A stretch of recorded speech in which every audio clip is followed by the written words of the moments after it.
I'm Kate. I'm Elle. And we are down to Faye. If you're joining us for the first time, where the hell have you been, Loca? I have to do that every time. Every time.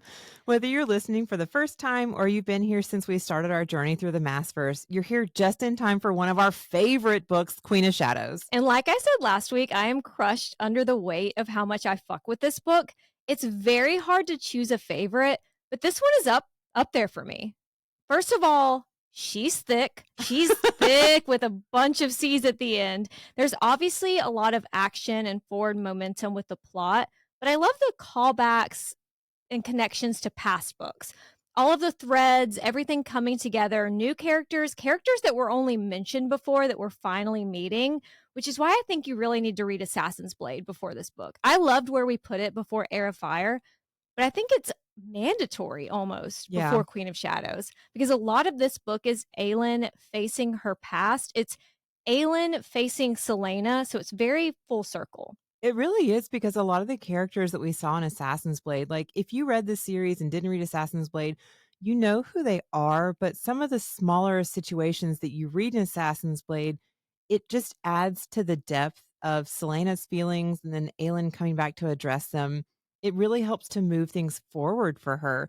She's finally willing to not accept but stop running from everything and move forward. So it's basically like she's come back to Rifthold to clean house. She has a list. Literally, she has a burn book. And just to get things going, not only for her own development and growth, but for the world. Everything is about to change. Well, it's very fast paced, lots of POVs, plot twists.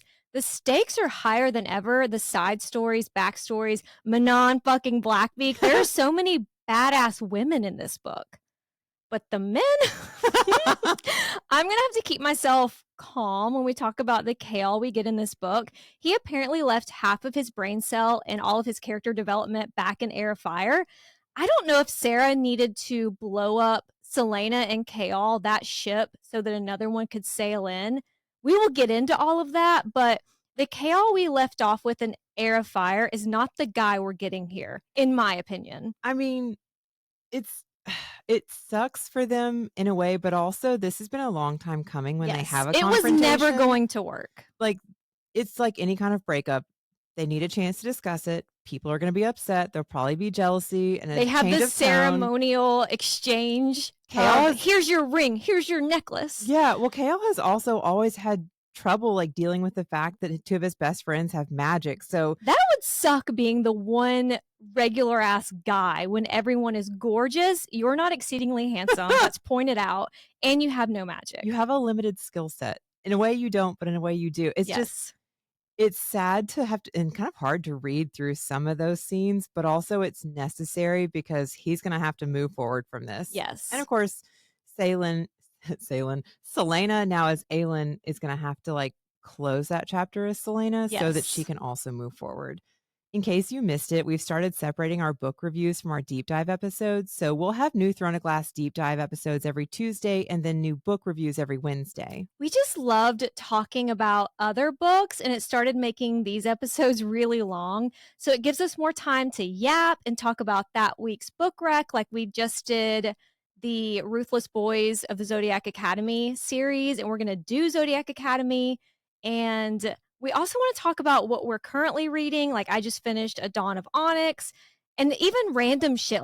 Last night we watched a Megan Fox robot movie, which was insane. It had the very hot guy from 365 in it. Yeah, Michelle Moran. Yeah. So it's just an opportunity to yap. So those are going to be separate. And if you're interested in the books that we reviewed in 2024, there's a graphic on Instagram that a friend we met through the podcast, Rachel, put together, and it looks so fucking good. It did look so cool. I tried to do one and it came out extremely chuggy. Literally, it looked like one of your bedazzled headbands, but in a slideshow form. Thank you so much. So thank you to Rachel, who is talented and gorgeous, because we have met the coolest people through doing this. Everybody has been so nice and helpful, and it's such a great community to be a part of. It is. So many people have reached out about merch or ways to support us. So we're very happy to announce that we finally have stickers designed. We just have to figure out how to build a website or sell them. Knowing us, we're going to end up giving away all of the stickers, but we do have designs, and we're just working on the logistics. And we're working on a shit you need to remember from 4th Fourth Wing and Iron Flame episode before Onyx Storm comes out. It's not going to be as in depth as a lot of there are some great podcasts out there who have done deep dives like we're doing with Throne of Glass with Fourth Wing, and then they have all these theories. This is going to be a highlights, things you need to remember, plot points before the new book. Yeah, it's like a book review and then like again, a few reminders like for what's up and coming. Right. Okay. Are you ready for it? Let's get into Queen of Motherfucking Shadows. Quick disclaimer, we do occasionally talk about ACOTAR and Crescent City as it relates to this series. But we are Throne of Glass spoiler free, so we won't be talking about the chapters beyond the ones we're covering. Because I know sometimes if people are listening and we're like, I wonder what this means, and they're screaming, they're like, of course it means this. We're not, we're going to try not to hint too much about things because there are some people who are reading for the first time and they haven't read past what we're talking about. We're trying to talk through it as it comes. Yes. So obviously we can develop on our thoughts as it's given to us in this story, but we don't want to like just give everything away. And I have the memory of a hummingbird. So there are some things that even though I've read this series multiple times that I have forgotten. Every time I read a book series is the first time. There's a lot of really great details in these series in general. So it makes sense that it's easier to not get ahead of yourself in case you forget something in the interim. So like, let's talk about things as we are. So let's start with a quick refresh of where we are in this story. On the world building side, 10 years ago, the capital K King of Otterland, Christopher Columbus, his way around Aurelia, conquering kingdoms, slaughtering royal families, and banishing magic. At the beginning of Throne of Glass, Otterland's assassin, Selena Sardothian, was curbside picked up at a slave labor camp in Dovier by the crown prince of Otterland, baby girl Dorian, and his butt buddy and captain of the guards, Kaol. So I always say that like, and Kaol. Selena was taken to the Glass Castle where she competed in and won a tournament to become the king's champion. Why did the king have to have a tournament to pick a champion? Plot reasons. Why does he need an official champion? Know. Selena learns about word marks, an ancient language used to perform magic and cast spells, from the ghost of Elena Galathinius Haviliard, the very dead first queen of Otterland, and then Nehemia, the now dead princess of Eelway. R.I.P. bitches. We are conflicted on those two because they plan Nehemia's murder to push Selena to act. Yeah, there's a lot that goes with that. At the end of Crown of Midnight, Kaol makes a deal with his father to get Selena to Winland. Then, after she leaves, he finally puts it together that Selena Sardothian is Aelin Ashriver Galathinius, the rightful queen of Terrasen. In Windland, Selena is taken to Mistward, where she makes a deal with Queen Maeve to train with Rowan Whitethorn in exchange for information about the word keys. The word keys were used by the Vogue to enter Aurelia via the Word Gate thousands of years ago. After Aelin's ancestor Brannon helped defeat the Vogue using his fire magic, he hid the 3 keys. The king is in possession of at least 1, probably 2 keys. Then we also meet the Iron Teeth Witches, who spent Heir of Fire training to fight as the king's aerial legion. The newly crowned wing leader, Manon, and her 13 were sent to Morath to serve Duke Parrington at the end of the book. Also at the end of Heir of Fire, Maeve released Rowan and he swore the blood oath to Aelin. Don't tell Aedion. Don't tell him. He's going to be so upset. Aelin has returned to Rifthold to find the 3rd word key, which is hidden inside the Amulet of Orinth, currently in possession of Erebin Hamel, while Rowan stayed in Windland for now. While all this is happening, Kaol joined Aedion, Aelin's cousin, in searching for a way to reverse the spell that banished magic. And they found it. They just need to knock down one of those 3 towers. But before Kaol could do anything with this information, the king beheaded Dorian's situationship Sorsha, leading to Dorian revealing his raw dog magic. Aedion is imprisoned, Kaol's on the run, and last we saw a baby girl, a tacky wordstone collar was being clasped around his neck. And that's what you missed on Glee. Another thing I always have to say. Can't help yourself. Obviously, that's not everything. We'll remind you of other important details when they're relevant. Chapter 1 opens with Dorian's POV, although he's not actually named because he can't remember his name. It's very dramatic. It's really kind of sad, I know. too. He can't even remember the names of the people that he loved, like his BFF Kaol and Sorsha, whose beheading keeps playing on loop in his head. He does know either he or this thing inside of him is a prince. Both are actually true because we know, thanks to Selena's stand at Mistward, that it's a Valg prince inside Dorian. He's basically a prisoner in his own body. There's a barrier between Dorian and the Valg prince, but that wall is crumbling more and more each day. One of the saddest parts is the people around Dorian either don't notice or don't care that he's basically being used as a puppet. I don't know if they're too scared or a lot of them are themselves infected because we'll learn more and more people are being taken over by the Valg, but it is very sad that even his mother.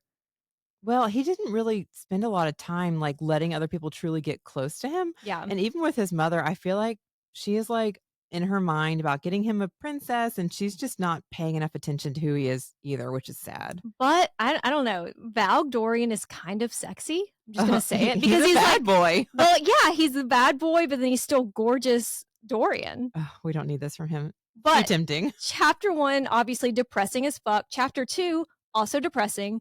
At least Aelin has started going by her true name in her inner dialogue, so we are going to start referring to her as Aelin. We'll do our best We'll do our because best. she'll switch back and forth between Aelin and Selena in this book. I mean, she's going back home again where she was Selena, and she's gonna have to confront some of that. Yes. Because although she had her Aelin glow up in Winland, she's back in Rifthold and she needs to fly under the radar as much as possible. It's not like she's regressing back to Selena, but she has to slip on her Selena mask. She's returning as Selena, but even so, Selena failed her task of killing the Windland royal family. The king threatened Nehemia, RIP, so irrelevant, Nehemia's parents in Chaol if Selena ever failed. She sent a letter to warn the king and queen of Eelway, but there's still one mediocre white man at risk because of it. Also, to go from Windland to Rifthold is like when we landed in Nashville after being in Ireland. Like, it's just, whoa. Culture shift for sure. It doesn't help that she's in the vaults. The Rifthold equivalent of Broadway in Nashville. It just sounds disgusting. It sounds so dirty. The vaults is an underground pleasure hall and fighting pit located in the slums of Rifthold. Think the meat market in Crescent City, very similar vibes. And we visited the vaults a lot in Assassin's Blade, and I think once in Crown of Midnight when she was looking for Grave. In Assassin's Blade, Sam Cortland was fighting in the pits to earn money after our problematic murder daddy and king of the assassins, Arabin Hommel, blacklisted them to be petty after Selena paid off their debts. Then, when they told him they were planning to leave the guild and Rifthold, Arabin had Sam tortured to death by Rourke Farron, a crime lord who was later killed by Arabin's bodyguard, Wesley. A lot has changed. For example, there are those new black uniformed guards patrolling. And Aelin has a new haircut thanks to the Valg and a new hair color to disguise herself. But no matter how much has changed, the vault's still a shithole. Still the same. They're still whoring out women. They're still drugging patrons. Like, it's just To try to rob them. it's a terrible. So then later on, not to get too ahead of ourselves, when Chaol's thinking about her when she trashes the vault, so she must have been in a bad mood. Are you like that place? That place deserved to be burned to the ground. Oh, yeah, because at one point when she was, I think it was an Assassin's Blade, when she was like following Rourke around, we hear about how horribly some of the women there are treated. Like, And everything, the fighters in the fighting pit, most of them are in debt and they have to. yeah, everything about it is just, there's nothing good about this place. So who Right. cares if she burns it to the ground? Aelin followed one of Arabin's assassins from the Shadow Market to the vaults, where our murder daddy himself is meeting with a mystery client who has an armed and hooded young woman watching his back. Can we talk about how bad Aelin is at being sneaky? Like, this is obviously all a setup, but everyone always seems to know when she's actually sneaking up. Well, she's like, and then I spotted him. He didn't know I was there. And Yes, he did. Arabin's literally like, I led you here. And Arabin is such a good villain. It's the same with Maeve. I love a complicated, petty villain with personality. And I think that's maybe what's been lacking a little in ACOTAR. Like, Amarantha had her moments, but no one in any other series comes close to the Throne of Glass villains. Arabin is always thinking of new and creative ways just to fuck with her and throw her off balance. So is Maeve. Like, Yes. they're good at being manipulative. Amarantha was just like, They love the I'm- mind game. She was cruel, but these people are like always 2-3 steps ahead. It doesn't even, like, Amarantha was like kind of simple in that, like, Yes. you always knew she would Simple choose bitch. the cruel option. At no point was she manipulative. She just was cruel. Yeah. While Aelin was traveling from Winland to Rifthold, she put together her very own burn book. Not literally, unfortunately, because she doesn't have access to her magic in Otterland, so no one's getting burned, but they're on the list. She wrote pages and pages of notes and ideas until she had a list of names and places of targets. At the top of her list are the 2 men responsible for destroying her life, and she's about to walk up to one of them until the mystery client stands, and even with the hood, Aelin would recognize those cargo pants anywhere. Gross.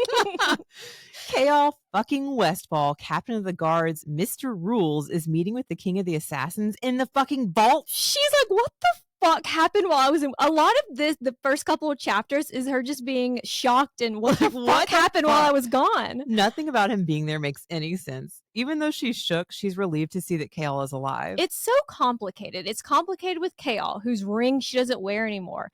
It's complicated with Arabin. She has all these moments where she's like, I don't know if I should call him dad, boss, master, or lover. It's a tale as old as time. Right. Well, like you were saying, Arabin is petty. He planned all of this to fuck with her. He sent Turn to the market to lure her here. He had Chaol meet him here. It's all a big mind fuck. She takes a moment to compose herself, to slip on that arrogant, indifferent Selena mask, and she approaches Arabin. He looks the same as he did the last time she saw him, which 2 years makes a big difference when you're her age. Arabin's in his 30s. But he looks the same, but he's got that rich people bone structure. He's got silky reddish brown hair, silver eyes. He's tall, he's muscular, and God help us, he has the top of his shirt unbuttoned. I don't know why Sarah does this to us. I need my villains to be ugly. It's like Pollux in Crescent City, because I fear this would work on me. Yes. No sign He of could be all the things that she listed. I don't know what he is. He can do all those things for me. There's no sign of the amulet of Orinth, though. Just a tone chest. Yeah, she does mention that. Okay, girl. Okay, girl. Aelin slides into the bench across from him, right where Chaol's swamp ass had just been, and the game begins. Because that's what this is with Arabin. It's a game. He's always seen too much. He's always known too much. Arabin is always one step ahead. And he doesn't get tired of it. Eventually, I'd be like, I don't have the energy to continue planning all this to be manipulative. And he's like, no, I love this. He loves it. In all of their time together, Arabin never really spoke of who Aelin was, but he tells her that womanhood suits her. Or should he say queenhood? The T on Aelin's fiery return in Mistward reached Rifthold, or as others are calling her, the fire-breathing bitch queen's fiery return, which she thinks is actually funny that they're calling her that. And she knew the second that she stepped outside of the wards that the world would learn she was alive. So she's not shocked. I mean, not only alive, but willing to stand against the king. Arabin pouts about shit being boring since Aelin left, as if being taken away in chains to a slave labor camp was something she was responsible for. Or had a choice in, yeah. He also makes a dig about her new scars, but jokes on him because we learned to love our scars. Speaking of scars, Arabin has a new one stretching from his ear to his collarbone thanks to Wesley. And Wesley was one of the best warriors that Aelin had ever met. So if he didn't survive a fight with Arabin, few could, especially those bum-ass assassins in the guild now. Perhaps you'll come home and teach them a few things. And calling it home is another mindfuck, as if he calls it home, but then he's also teasing out what happened to Dorian, Chaol, and Adian. And he says Adian, and I mean, she's shocked. She had no idea he was involved in any of this. And she also doesn't know what happened at the Glass Castle. No one in the city knows exactly what happened in the Glass Castle, but Adian has been in prison for treason.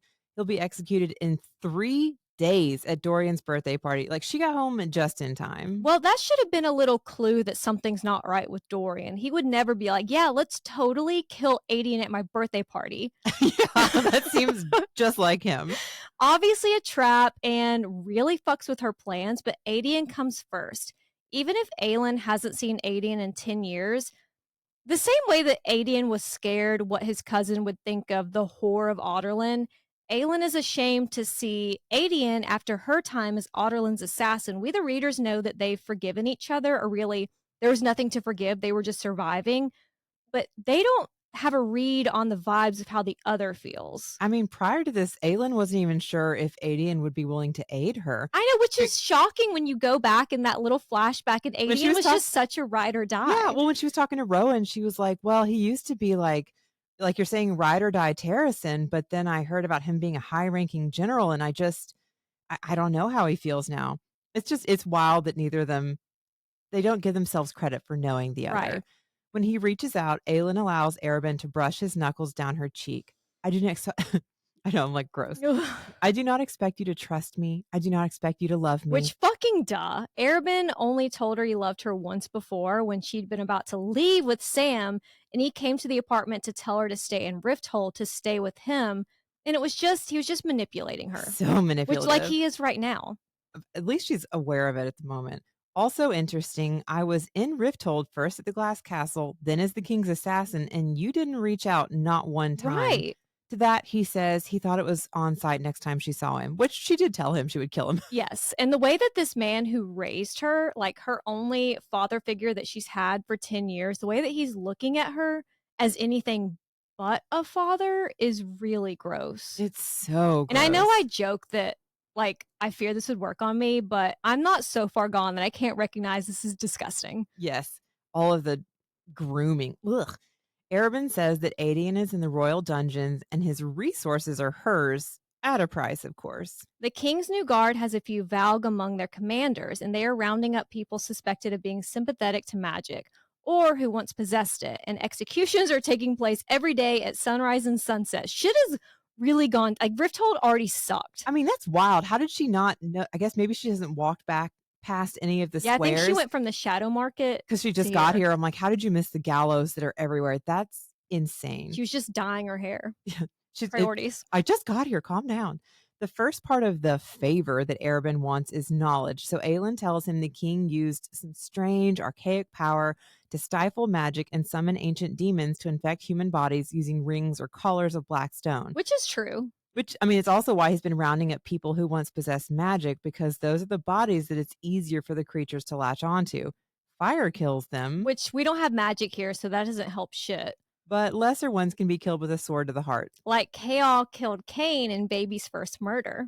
And beheading might work for the ones with collars, like Maeve speculated, but TBD. All true, but she leaves out the word marks, the word keys, which Arabin, as far as we know, doesn't even know he's in possession of one. Thank God. Thank God. The second part is Arabin's deal is he wants Aelin to capture one of the creatures and bring it to the keep. Adopt, don't shop.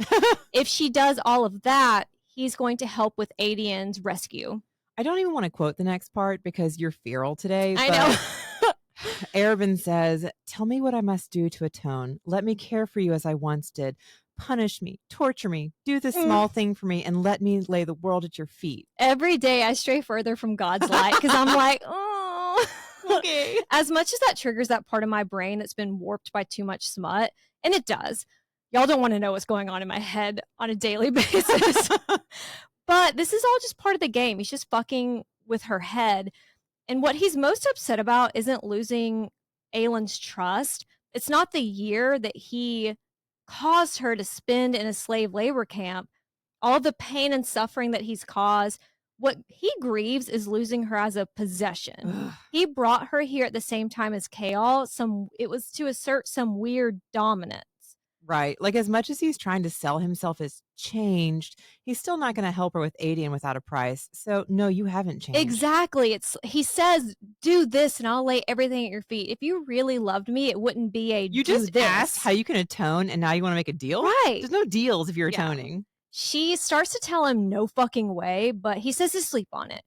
But first, maybe pay a visit to the southeastern section of the tunnels tonight. After Arabin leaves, 4 men in those admittedly pretty cool black on black uniforms, they appear and we cut to Adian's POV and our favorite power bottom is going through it. Not only is he in the dungeons with the knowledge that he's going to be used as bait for his cousin, but a small wound he got during the showcase showdown has turned into an infection and there is no Neosporin in Aurelia, which is what I put on everything. I'm like, did you try Neosporin? Adina is actually hoping the infection kills him before he can be used against Aelin. So he's pretending to be full emo while he's actually slowly dying. The guards just see him staring out the window and hear, "Tonight will be the night that I will fall for you." But he's actually dying. God, the Dorian and Adian chapters are so fucking depressing. So back to Aelin, who is knees to chest down the streets of Rifthold while 20 of those guards are chasing her. Thank God we got all of that cardio in while we were running from skinwalkers and ancient lake monsters, because these aren't just guards that Aelin doesn't recognize. They feel off. Even though they aren't wearing collars or rings, she assumes. I mean, she's not like checking for cock rings. We don't Big know. mistake. We don't know for sure who's wearing what. Aelin wasn't surprised to see the men at the vaults. She actually led them there. And the current owner of the vaults accidentally ran into her knives repeatedly. Oopsie. Oops. Aelin left the vaults in ruin. Wonder what one of its investors, Arabin, will think Hmm. about that. But if she'd had her magic, she would have burned it to ash. No matter how much she runs, though, the guards are keeping up, and our girl is fast as fuck, boy. I know these are Navy SEALs or whatever, so it'd be kind of like if you were running from a mall cop and you expect to lose them, you keep looking back and they're there. So she jumps to a window, climbs inside. Another super depressing scene because this is how the king actually takes care of his people while he's doing all this other shit. His people are living like this. And on her way out, she tosses them a silver coin. Yeah, sorry, I just made your life worse by dragging them through your home. I know she does bust their door and they're sleeping on the floor. She's So like, fuck, I thought it was a warehouse.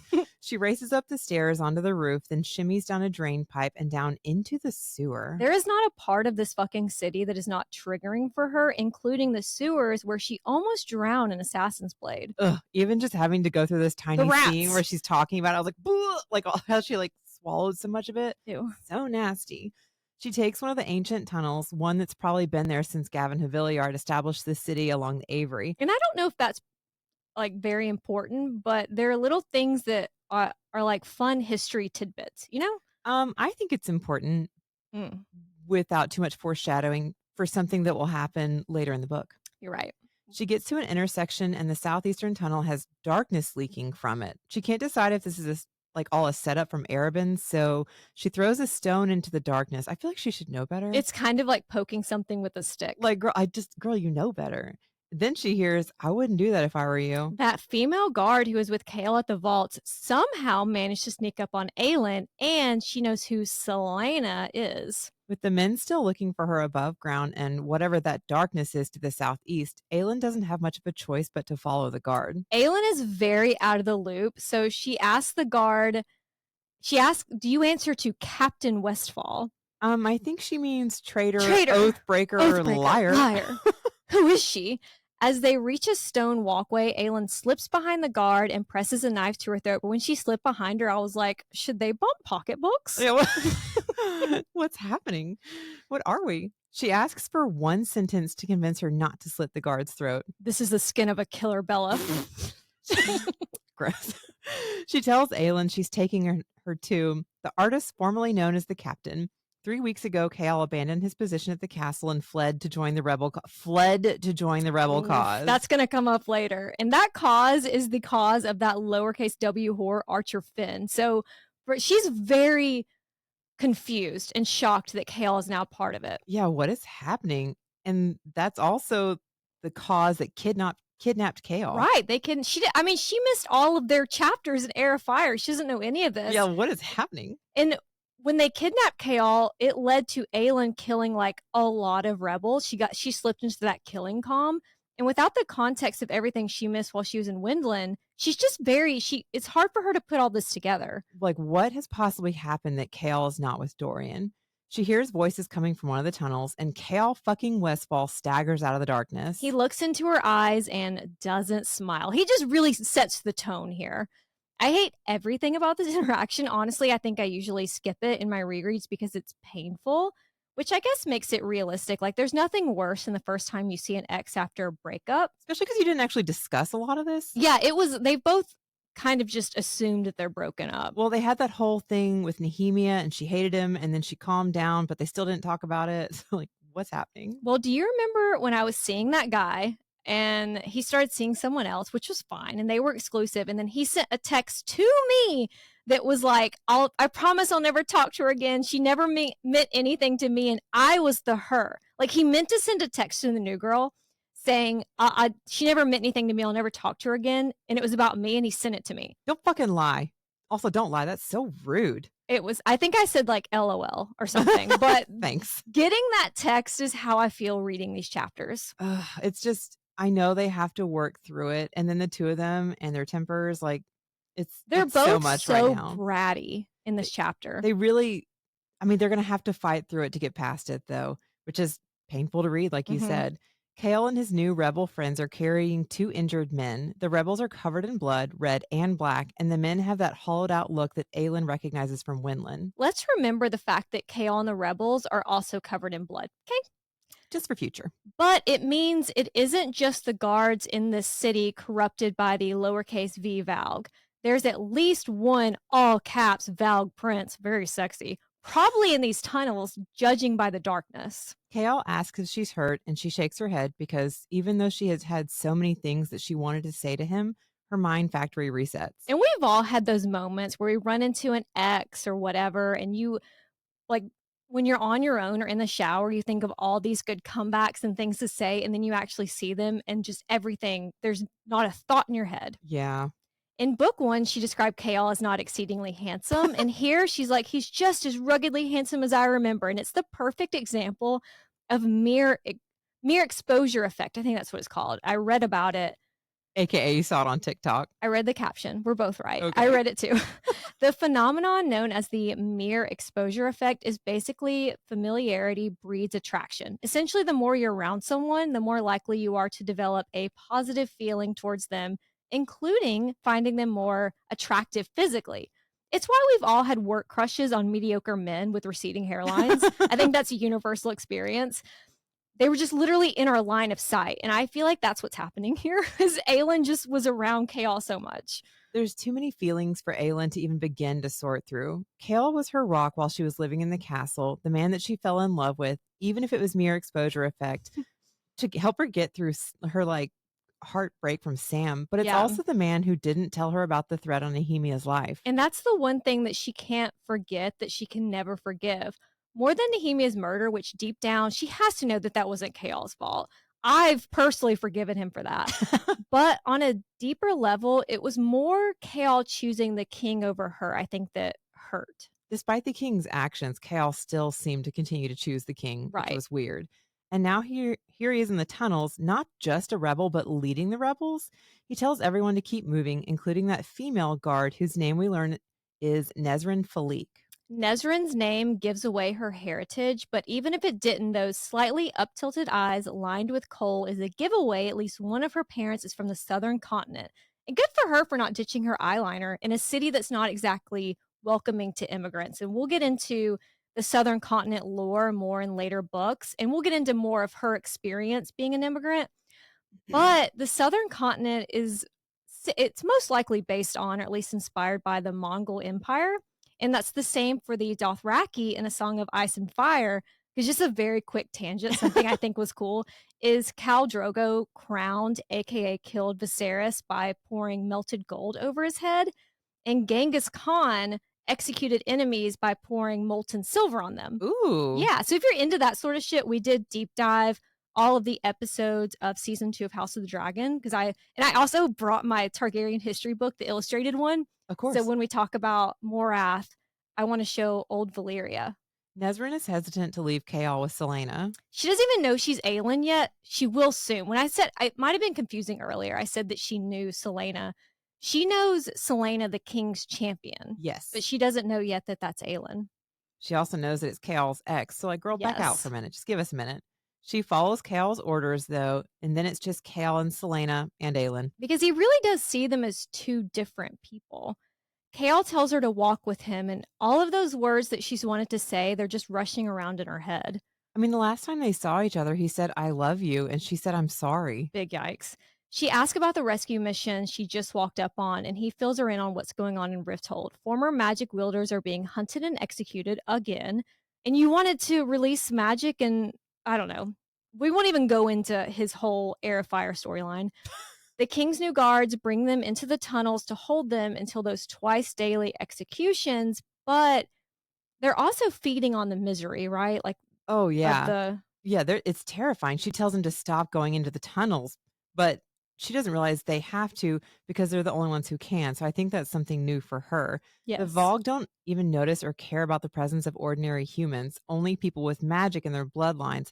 That's why he sent Ren to Terrasen. And this is the first Aelin is learning that Ren is alive. And Chaol doesn't even tell her, hey, Ren is the twin swords guy. Like, she finds out pretty soon after this because Ren left a letter at the apartment.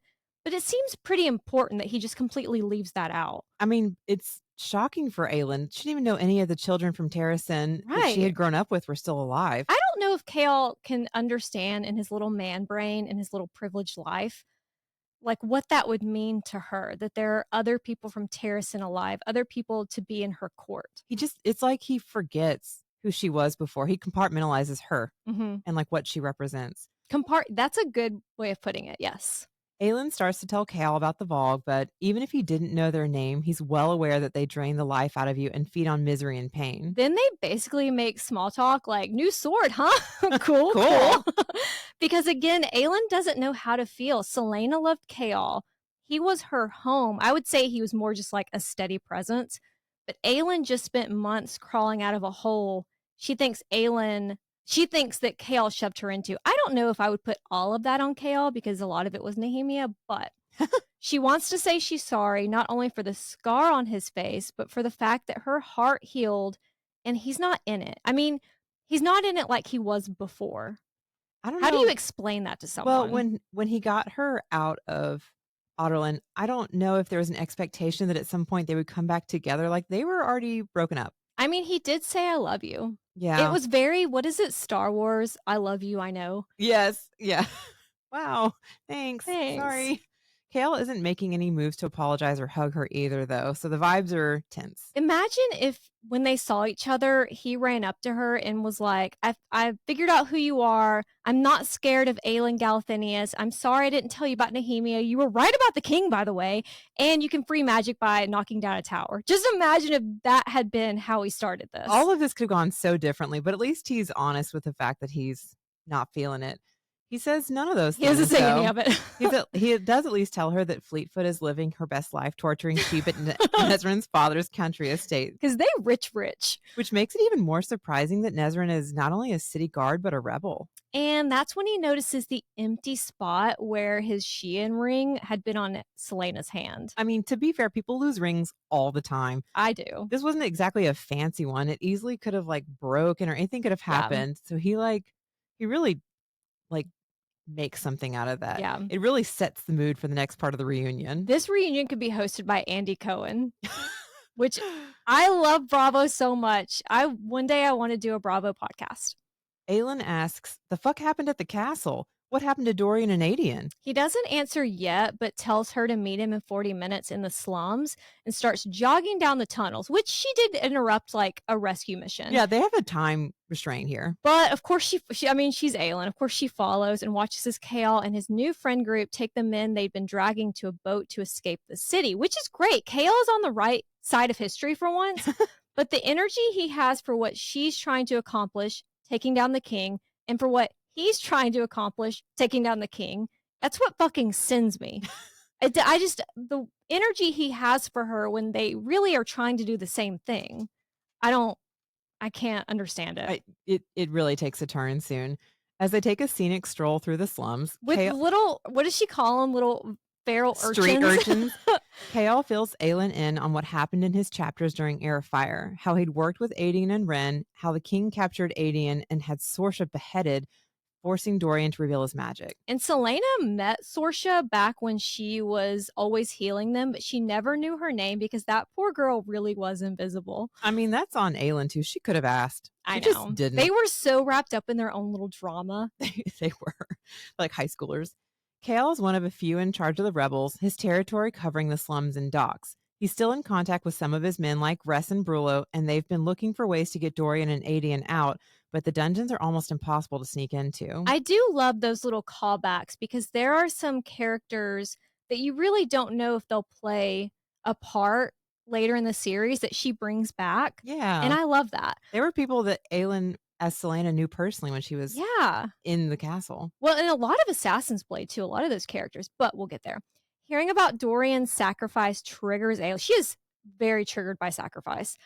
She's in her head, she's thinking, why hadn't you already gotten Dorian and Sorsha out of the castle? Did you learn nothing from Nehemia's death? And we thought that too. We asked that a lot in Heir of Fire, why they weren't already gone. Yeah, but especially like once the slave labor camps, everybody was slaughtered. Yes. Like that is a huge get them out now And moment. you guys took 2 days to do a plan, grab them and escape through the tunnels and then figure out a plan once you're away from Rifthold. Like it's like duh.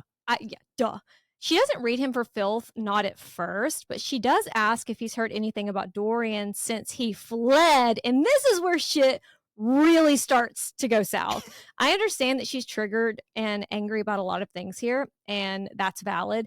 But realistically, Kael could not do anything against the king except die. Then if Kael had died, that all that information about magic and what actually happened in the castle, what's going on with Dorian, that all would have died with him. Well, the time when Kale could have actually done something was way before that. Like once everything was going down, there were a lot of guards there, and there was magic that Kale can't compete with. Right. It's unreasonable to expect him to have done something in that moment. Dorian was truly the stronger person since he had Yes. the magic. But it doesn't matter. She's just mad. Aelin, yes, ands her plan to include saving Dorian, not only as a friend, but that raw dog magic of his will be critical in defeating the Vogue. The updated plan is blown to shit when she learns that Dorian is wearing a tacky ass Wordstone collar.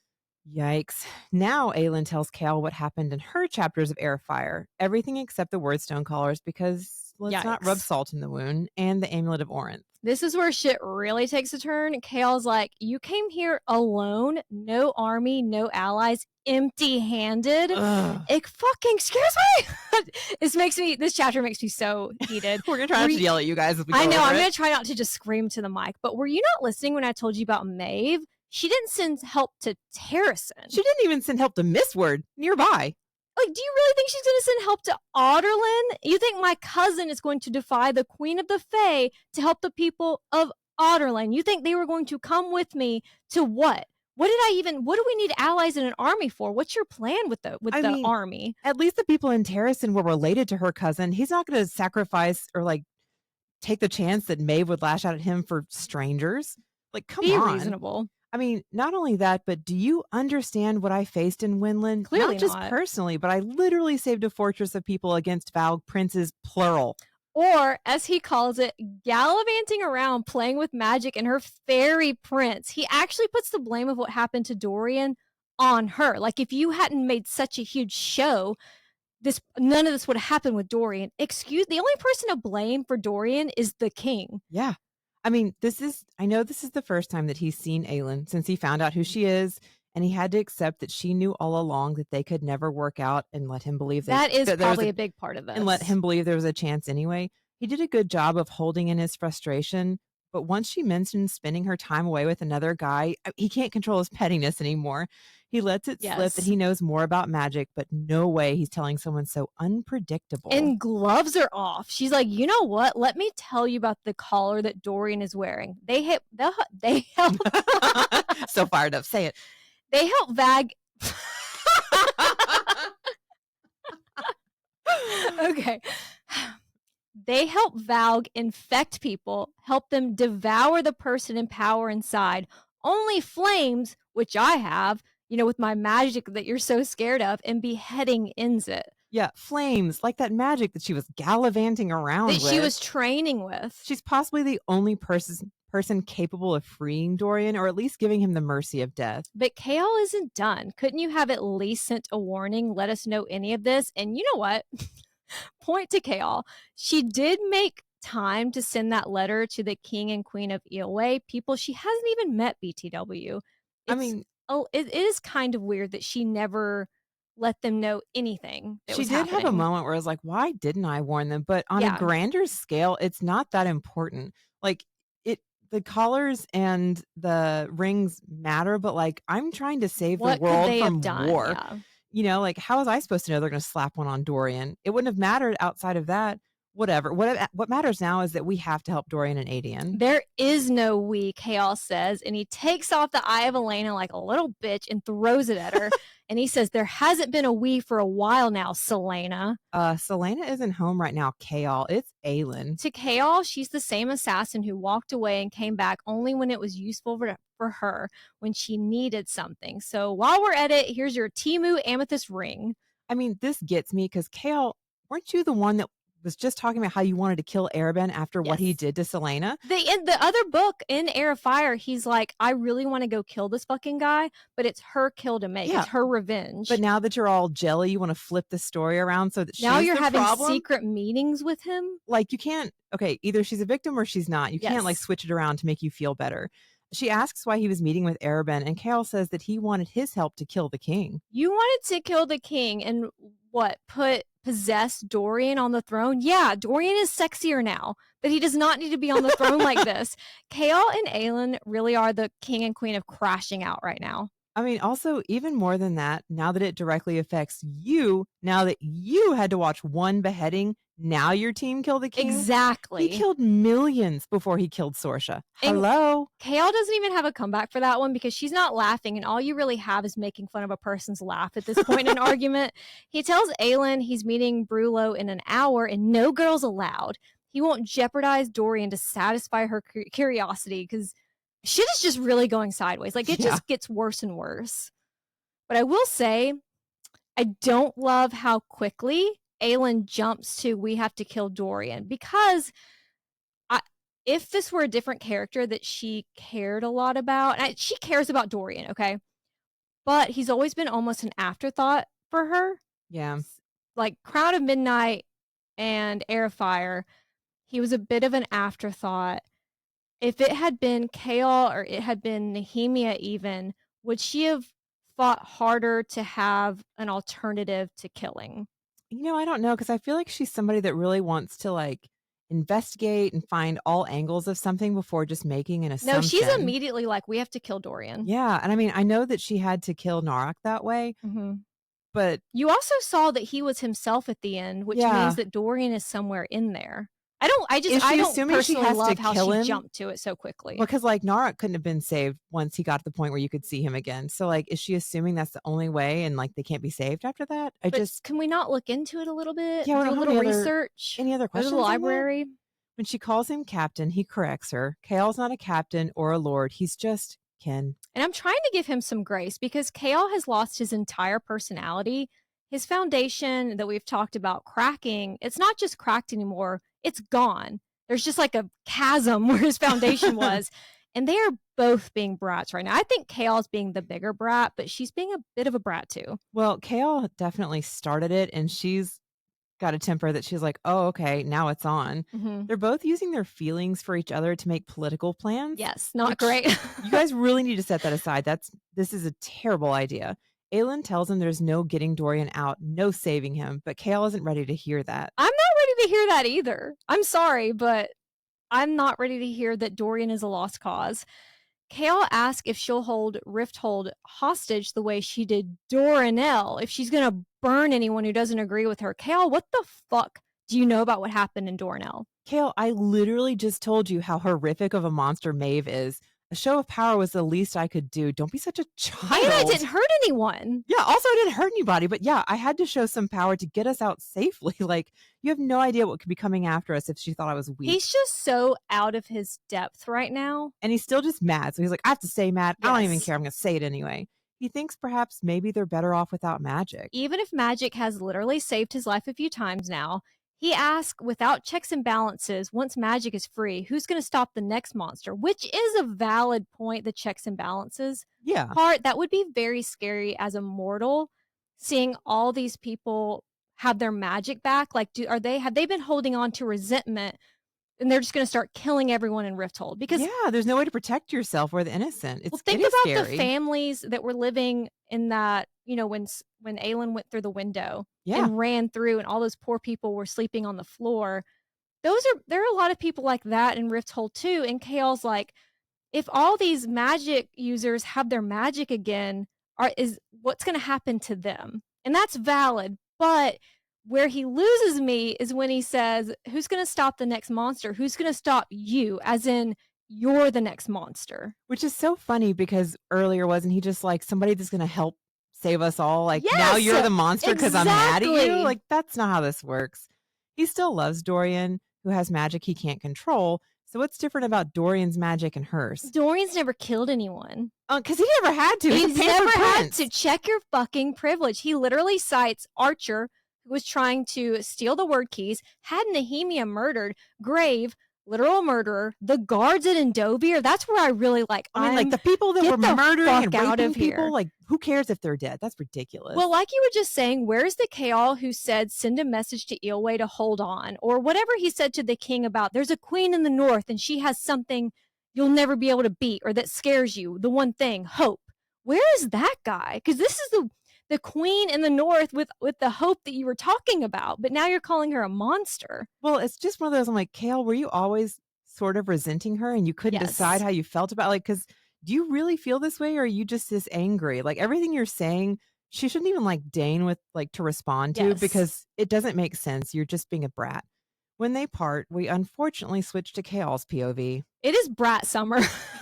This is the longest, most frustrating chapter ever. I think I would take Ethan and Therion bumbling around House of Flame and Shadow over this any day. But back in his shitty room in the shitty rebel hype house, Kale is in his feelings because he knows a lot of what he said was fucked up. Mm-hmm. And but he's thinking, so he's kind of mourning Selena. Selena Sardathian, the woman that I loved, is gone. And I go back and forth with both of them, but they're just both being unreasonable and petty. He says she had blood on her tonight that she didn't even bother to wash off.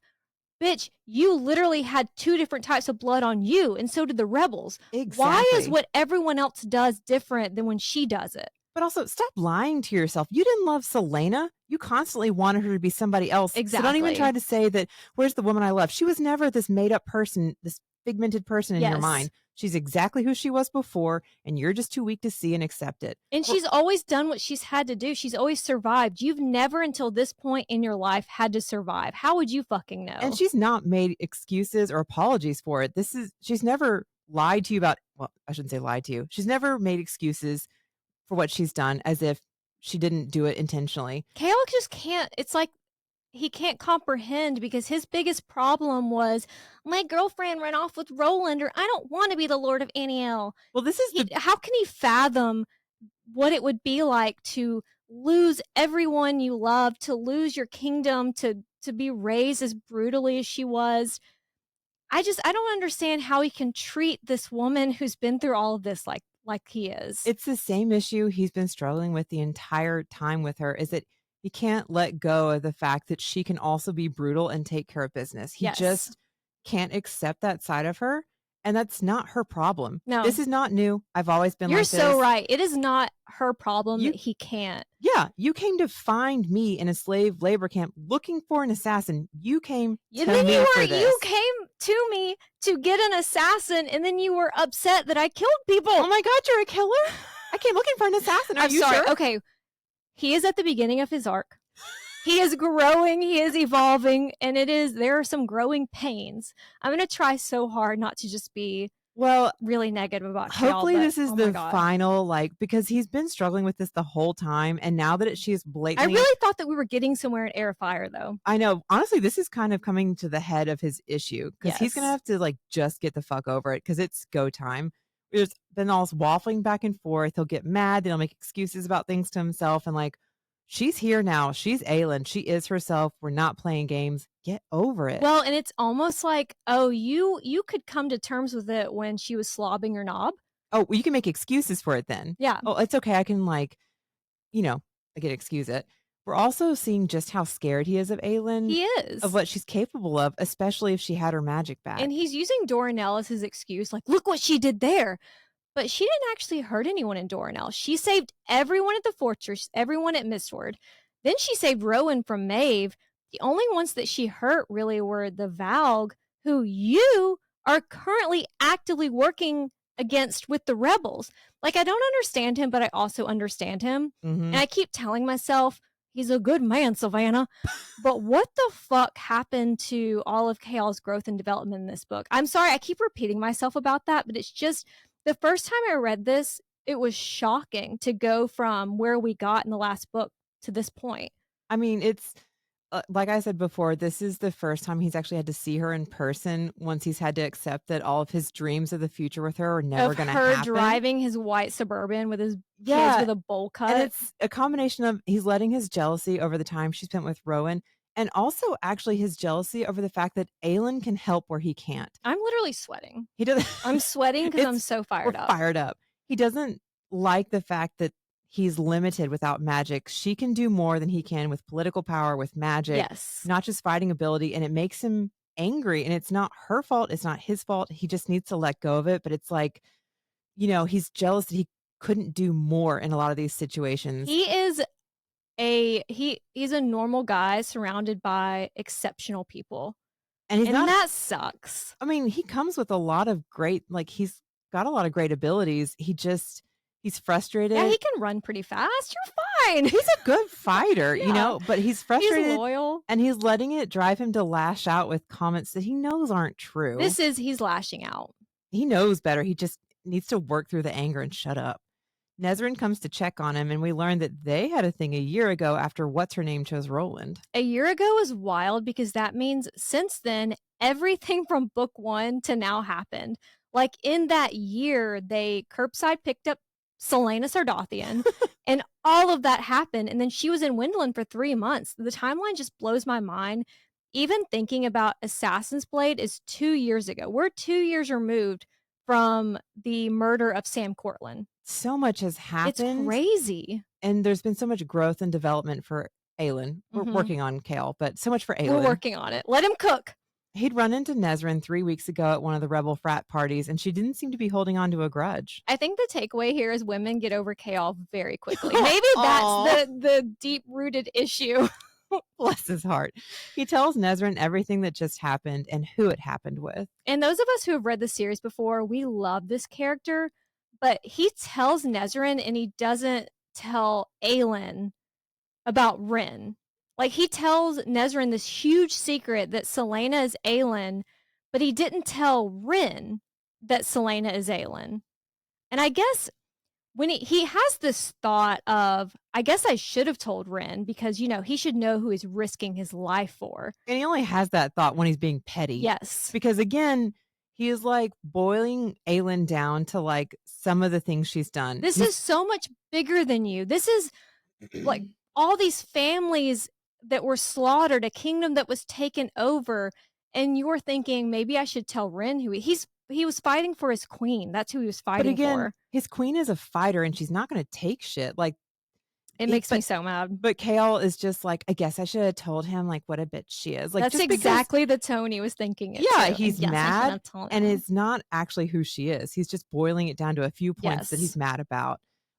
But as you were saying about Kale's foundation cracking, Dorian potentially being a lost cause is another huge blow because it's his only cause. That's all he has. All of this has been for Dorian. Everything he's been working towards. He already threw his other sword into the water. He can't go back now. Well, all the times when the king is awful and that basically Selena's like, why don't you just leave? Kale can't because he's there for Dorian. So I bet if Kale went back though and just started his old job, the king would be like, whatever. He never really cared. I don't care. You're not unuseful. When Kale says what he's learned about his butt buddy changes nothing, Nezrin is like, it changes everything, including the future of this kingdom. I love that she has taken because Dorian and Aedion had started calling Kale out on a lot of things, and now he doesn't have that. But she is someone that kind of calls him out. She's not afraid. She's not going to pussyfoot around. She's just here's what it is. She tells him that he's letting his personal history get in the way of considering all of the options, which he is. And Aelin is doing the same because they almost need a mediator, Yes. they're not even talking about the things that are important. No, everybody blew their top and went a little too far. Well, if you're doing all this for Dorian and Aelin is the only option to help him, you're actually hurting baby girl by keeping how to free magic a secret. Exactly. That's something the old Kale would do, the captain of the guard Kale. Nezrin isn't there just to yap about the Kale and Aelin soap opera. She received a report that Her Majesty killed a bunch of the king's men, the owners and investors of the vaults, and she completely wrecked the place, and we love her for it. Oh, no. Kale assumes that she was just in a bad mood, but Kale knows more about her history. He knows about Sam and what happened, doesn't he? Oh my God, he knows all of this, all the things that happened there. She told him all about it. Kale, you're being a brat. Such a brat. Even if she didn't do this because she's in a bad mood, did you see the women they were keeping down there? The fighters in the pit? Oh my God, all of it. That place deserved to be burned to the ground. And if he hadn't taken enough cheap shots tonight already, when Nezrin says something about getting tangled up in all this shit, Kale's like, I suppose you know about getting tangled up with people given how many suitors are lined up outside your father's bakeries. Jail immediately. Kale. Now, what did she do? She's just taking... Throwing out all the cheap shots because Yes. he's angry and wants somebody to fight with him. Kale is not sure what he expected when the queen returned, but it's not this. And whose fault is that? Whose fault is that it went this way? Because in my memory, she was kind of keeping some shit to herself, and then until he popped off. Strays is what I was trying to think of earlier. Nesrin is catching strays. I mean, when he's like, "Where are your armies?" Like, did you think that we're just going to What descend? army? I'm from Terrason. But even if she like did work with Maeve, are we going to just descend on Rifthold when we haven't done anything to protect the innocent people that are there? When we Yeah, haven't your done whole anything, thing is you don't want the people of Rifthold to there's be no magic caught in we the can middle. use to win against the word keys. What the fuck are you talking about? Yeah, that Like, would literally just be you want me to come here with an army and start a war in none of that Rifthold? shows any foresight, Kale. There's no Yes. planning when you say something stupid Well, like Kale's that. never been to war. I know, but like it's not that hard to like be strategic. He has moments where he gets it, but those Mhm. this is that whole comment. I was like, what are you Fuck talking off. about? Dorian had been right. Kale doesn't get to pick and choose which parts of her to love, so he takes his ring to Pawn Stars. Probably got a whole quarter for it. Like, he didn't even buy it. Calm down. It was literally a party favor. Literally a party He's favor. such a baby about it. After their celebrity death match in the tunnels, Aelin returned to her old apartment, the one that she'd bought when she paid off her debts to Arabin, the one that she lived in with Sam for only a few weeks before his murder. I don't know if you've seen on TikTok that my Shayla, that TikTok trend. I don't think And it's so. where it's two pictures and it says, when I'm mad at this person, then I remember who I'm mad at. And a lot of times it's like a dog and then it's a little puppy picture. And it's like, then I remember who I'm mad at. Oh, Hale, when you're fighting with Aelin, you're fighting with the girl who woke up in a bed with her parents' corpses, who watched a woman, Lady Marian, sacrifice herself, who laid beside Sam's tortured, brutalized body. Like, that is who you're fighting with and calling a monster. I just wish I could tell him that right now. it's also the same woman that fought through unknown numbers of men to try to come to your rescue and protect you Exactly. without any questions asked. Like, who the fuck do you think you're talking to? Aelin finds a note from Ren being like, Captain said I could stay here. Sorry I tried to kill you. I'm Twin Swords guy, by the way. It makes me laugh. That's how she finds out she almost killed a member of her court when they kidnapped Kale. It makes me laugh, but it's also like, that's your thing, you know? Like a total creep, Arabin cleaned up the shattered clock and unpacked everything that then Selena had been packing the night that Sam was murdered when she thought she was about to start over with Sam on the southern continent. It's very creepy that Arabin always knows exactly just like little intimate details, where to put things, which books she'd put where, what sizes that she wears. It's just very like we've said, he just always sees too much. He knows too much. But then he also doesn't. He doesn't know Aelin, but he does know Selena. He knows a lot of surface things, but he hasn't, like, it's very intimate things, but he also hasn't done enough to get to know deep down who she is. But she also kept some of that from him. Yeah. But yeah, the things that he does know, it's creepy and it's very intimate. I think I'd go back to when you said that you would crawl on your knees for me. Let's revisit that. Yeah, I'm still waiting. It's also, like everything with him, a quiet reminder of what leaving him cost her. And you said this in our Assassin's Blade deep dive, but the clock shattering was very symbolic. She stopped living that night. She just started surviving and raging. But when she faced the Valg, when she burned through all of that pain and darkness, that clock started again. She takes a bath and thinks of all the comebacks she should have said against Chaos, like we all do once we get in the shower and you're like, fuck, I should have said this. But no matter how angry she is, his words did hit their mark. Maybe she did send too strong of a message. Maybe she did trigger the events that got Adian captured. What's her name? She doesn't even know sources. She's like, and what's her name got killed because of me? And Dorian is enslaved. Maybe I am a monster. Fuck it. If she needs to be a monster to keep her family and friends safe, to save Dorian, to save them all, then she'll be a monster. We keep going back to how much Aelin grew up when she was in Windland, and that includes seeing her relationship with Chaol for what it was. Selena was a girl who lost her first love, Sam. She was then sent to a slave labor camp for a year. And after all that chaos, Chaol was what she needed at that point.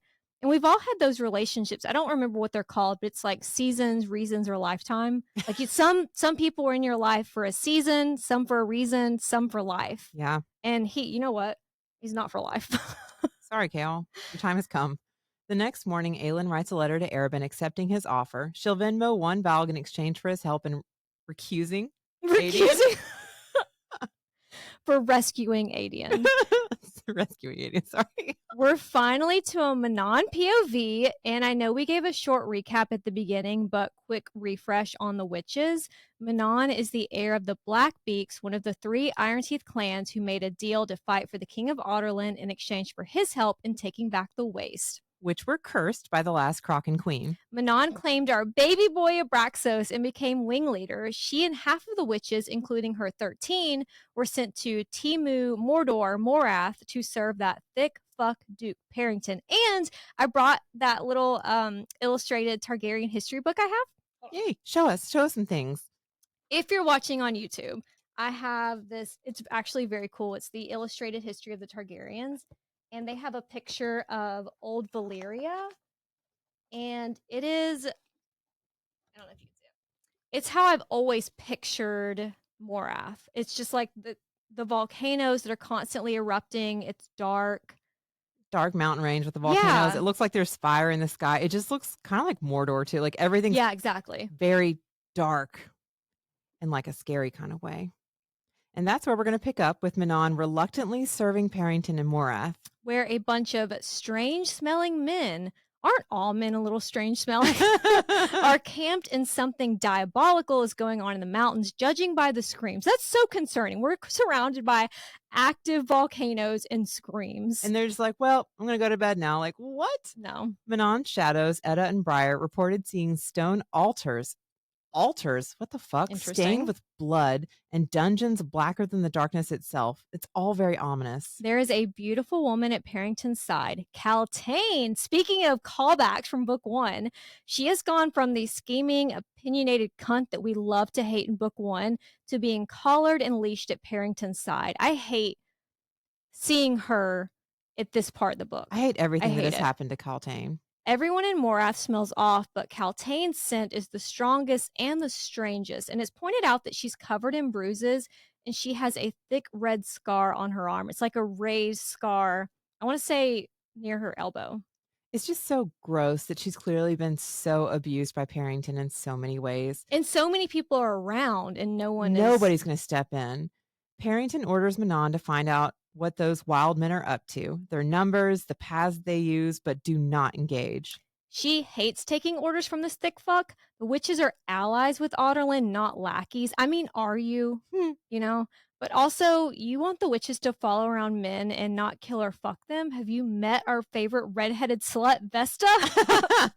And he wants her to call him Your Grace. Manon's like, get fucked, which actually makes Parrington LOL. He wonders out loud if Manon will take control of the witches and snatch up his empire, which is an interesting little, maybe a little slip. Parrington, aren't you a duke? What do you mean your empire? Luckily for him, she has no use for human lands, only the former Witch Kingdom. Manon walks through Morath Keep, passing Parrington's private tower that has a sign, no witches allowed. And there's lots of weird-smelling men, but they don't even react to our little redheaded slut Vesta, so that's off. The 13's wyverns are kept atop a crumbling tower. And it's like back in Heir of Fire when they wanted to keep their mounts together and only give them fresh meat. They don't want their wyverns crammed into the mount. Speaking of the Targaryens, the way they had the dragon pit. Yeah. It kind of sounds like they're keeping the dragons in that, just a very cramped version. Yeah, the wyvern. They have, like, Abraxos did not react well when they tried to take him down there, understandably.